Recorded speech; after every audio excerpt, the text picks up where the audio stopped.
ముందుగా ఆరోగ్యంగా మీరు మళ్ళీ సభకు వచ్చినందుకు చాలా ఆనందంగా ఉంది అధ్యక్ష.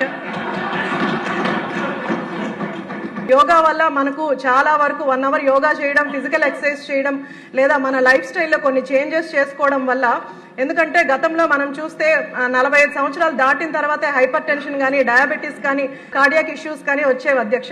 కానీ ఇప్పుడు 30 ఇయర్స్ వచ్చేస్తేనే హైపర్ టెన్షన్స్ అన్నీ వస్తున్నాయి అధ్యక్ష.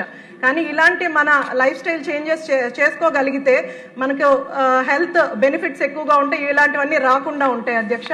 అలాగే అధ్యక్ష, ఆరోగ్యవంతమైన సమాజమే అభివృద్ధికి బలమైన పునాదని నమ్మే ఏకైక నాయకుడు మన ముఖ్యమంత్రి గారు అధ్యక్ష.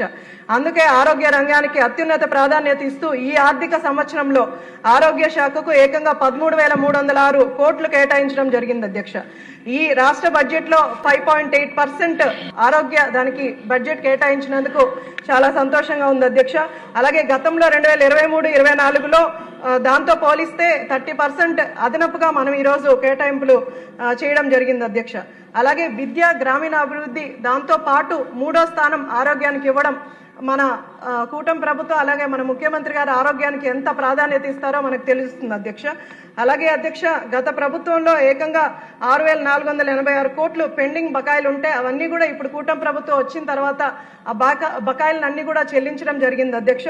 అలాగే ఆరోగ్యశ్రీ కింద 2,500 కోట్లు బిల్స్ కూడా పెండింగ్స్ ఉంటే ఇప్పటి వరకు మనం 1,800 కోట్ల వరకు కూడా చెల్లించడం జరిగింది అధ్యక్ష.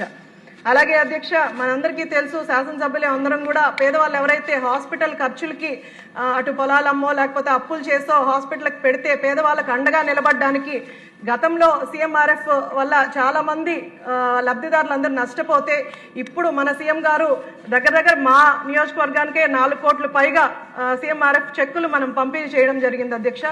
రాష్ట్రంలో 7,523 మంది వరకు సహాయ నిధి పొందడం జరిగింది అధ్యక్ష. దాంట్లో 124 కోట్లు సీఎంఆర్ఎఫ్ కింద మన ముఖ్యమంత్రి గారు అందజేయడం జరిగింది అధ్యక్ష. అలాగే అధ్యక్ష, ఇప్పుడు మనం హాస్పిటల్ ఇన్ఫ్రాస్ట్రక్చర్ గతంలో అసలు పట్టించుకున్న పరిస్థితులు లేవు అధ్యక్ష. ఇప్పుడు మనం హాస్పిటల్ ఇన్ఫ్రాస్ట్రక్చర్ని కూడా డెవలప్ చేస్తూ ఈరోజు ఓపీకి వచ్చిన పేషెంట్స్ చైర్స్ కానీ, అలాగే మధ్యాహ్నం ఐపీ పేషెంట్స్కి భోజనాలు కానీ, అలాగే ఆర్ఓ ప్లాంట్స్ కానీ ఇవన్నీ కూడా మనం సప్లై చేస్తూ, అలాగే ఫ్రీ మెడికేషన్స్ కూడా సప్లై చేస్తూ, అలాగే ఈ ఇయర్ బడ్జెట్ లో కూడా 3,066 కోట్లు కేటాయించడం జరిగింది అధ్యక్ష. ఓన్లీ ఇన్ఫ్రాస్ట్రక్చర్ వరకే. గతంతో పోలిస్తే 1000 కోట్లు అధికంగానే మనం ఈరోజు ఇన్ఫ్రాస్ట్రక్చర్ కి ఇవ్వడం జరుగుతుంది అధ్యక్ష.